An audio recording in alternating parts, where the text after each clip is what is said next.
heavens count the steps you take. Helheim, Helheim. You came for a story. Now the story keeps you.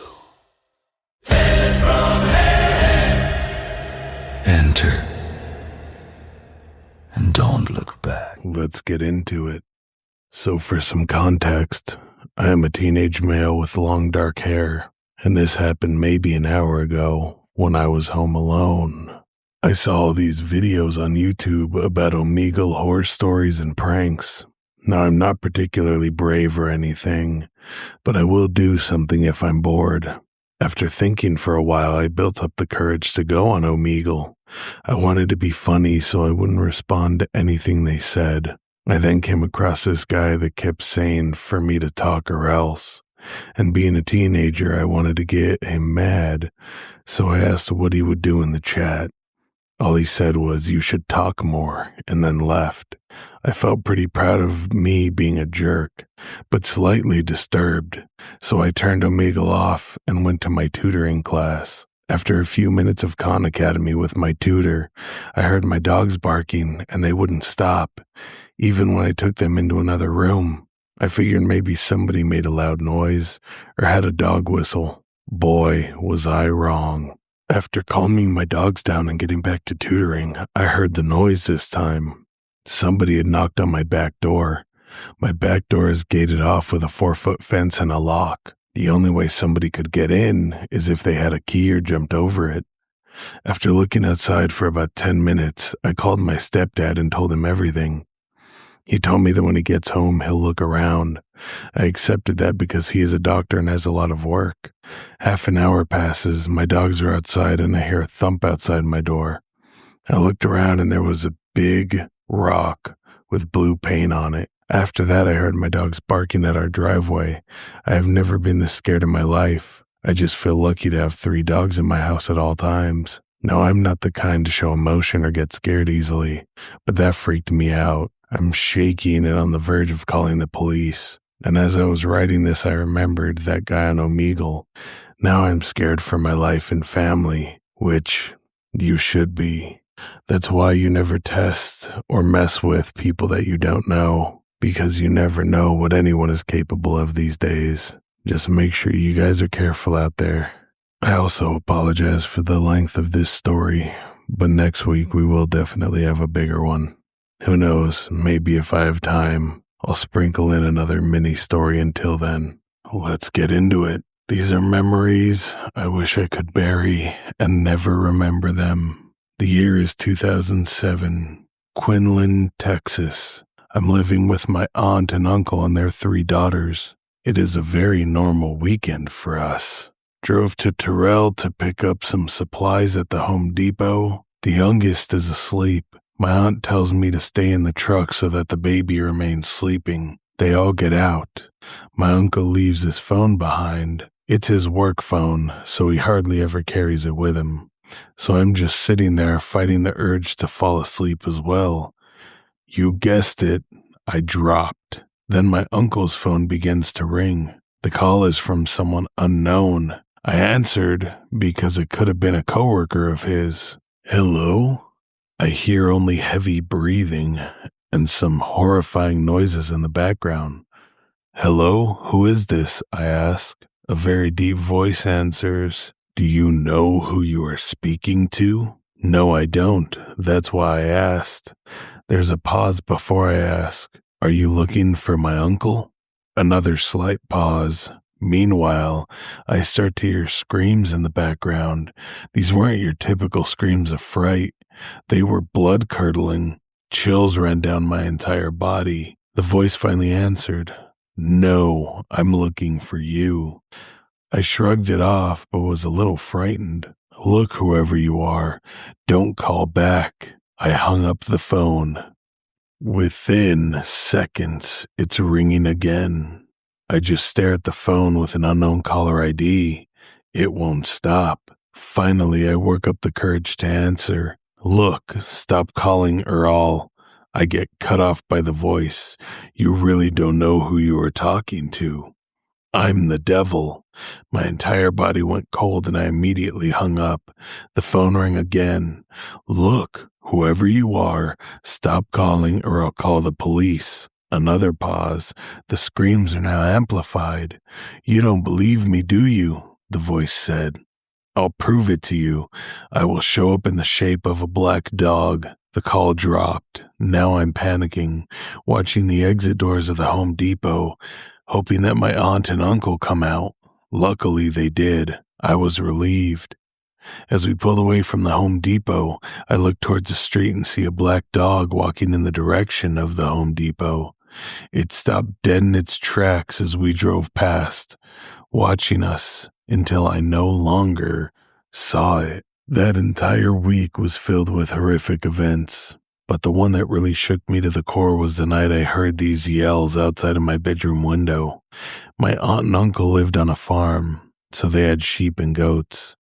I woke up to this strange noise coming from the barn. It's 2 a.m. I'm petrified. Every minute that passed, the noise was getting closer and closer. This kept going for the next 3 hours. By the time my uncle woke up for work, the noise felt like it was being yelled into my ear. I can't describe the noise and I don't want to. I immediately told my uncle, who went out and checked to see if anything was out there, but nothing. I try my best to forget these moments, but they always resurface. I've told countless people, but they all just laugh. I've never been a real believer of religious figures, but those events somewhat made me believe that there may be something powerful out there.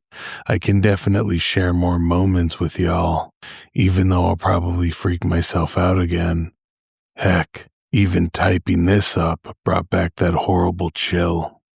I can only imagine the terror that he felt. But you never know what life's gonna throw at you. Could be a curveball. My creepy housemate.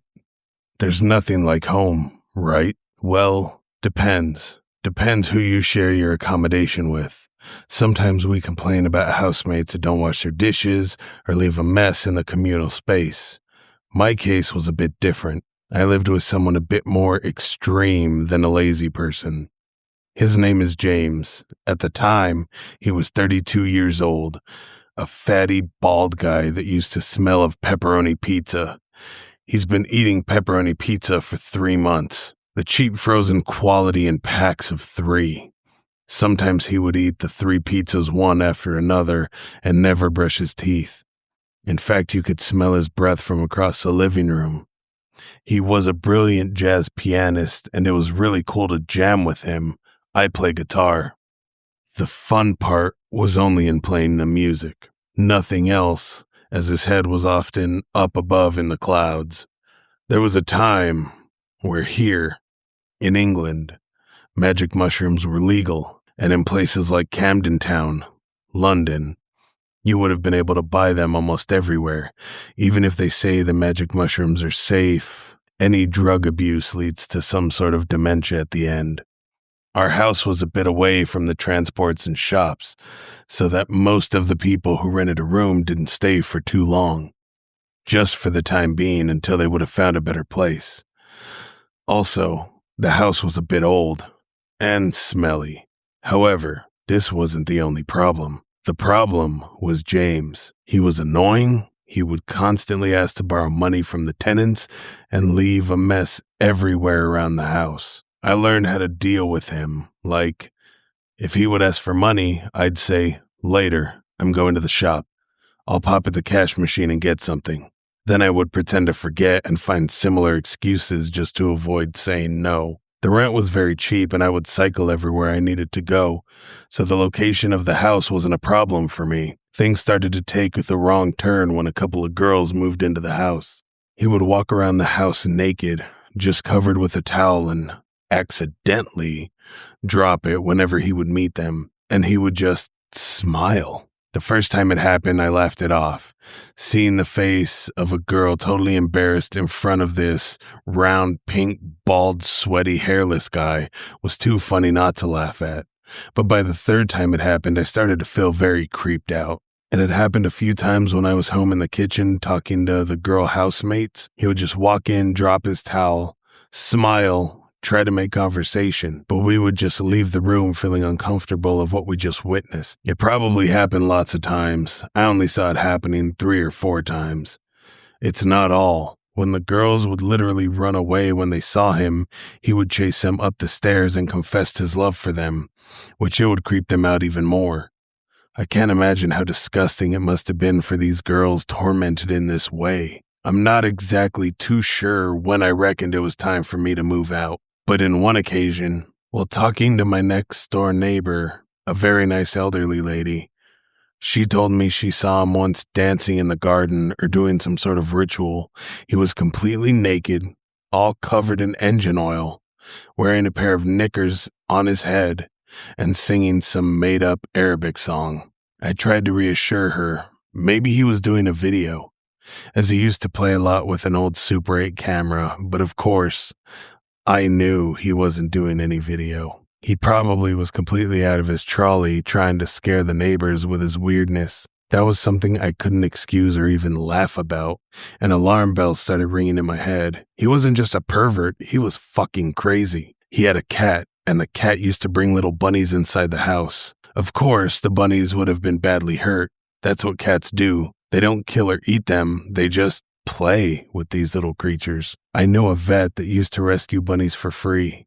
He had a garden full of them, but James seemed to love finishing the bunnies by snapping their neck and dumping them in a field near the house. In the field, there was a playground for kids, so I imagined some of the kids would encounter some of these dead bunnies while walking the park. He also used to do stupid things like asking to borrow a lighter, light up his rolling cigarette, and pocketing the lighter in front of the person he borrowed it from.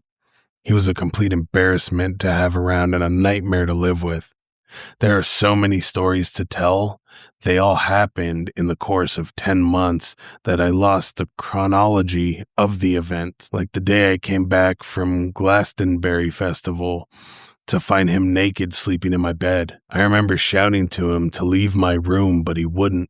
I was so furious that I called the police before I would bash him with a metal bar off the scaffolds abandoned in the garden. But guess what the police told me? Note, it was 3 at night. They told me, you are both adults and you should be able to deal with this peacefully. So fuck the police. I started wrecking his room to get him out of mine, and it worked. Seriously, what would you have done? Cooking my own meal was also something to be careful of. I had to be present in the kitchen all times, or he would just spoon the food straight from the pot in his mouth if I wasn't there. Taking a bath after he did was also disgusting, as using the toilet after he used it. You don't want me to be descriptive. You know very well what it's like, a bath filled with pubic hair and brown spots of God knows what. And you know how disgusting it is to flush someone else's shit. I now live on my own, and I have absolutely no intentions to share my flat with anybody. I wished I would be able to tell this story in a better way, but English is not my first language, and honestly, I would like to forget about the terrible experience. They followed you out. Snow in your lungs. Ravens on the roof counting. Helheim. Helheim. Shut the door.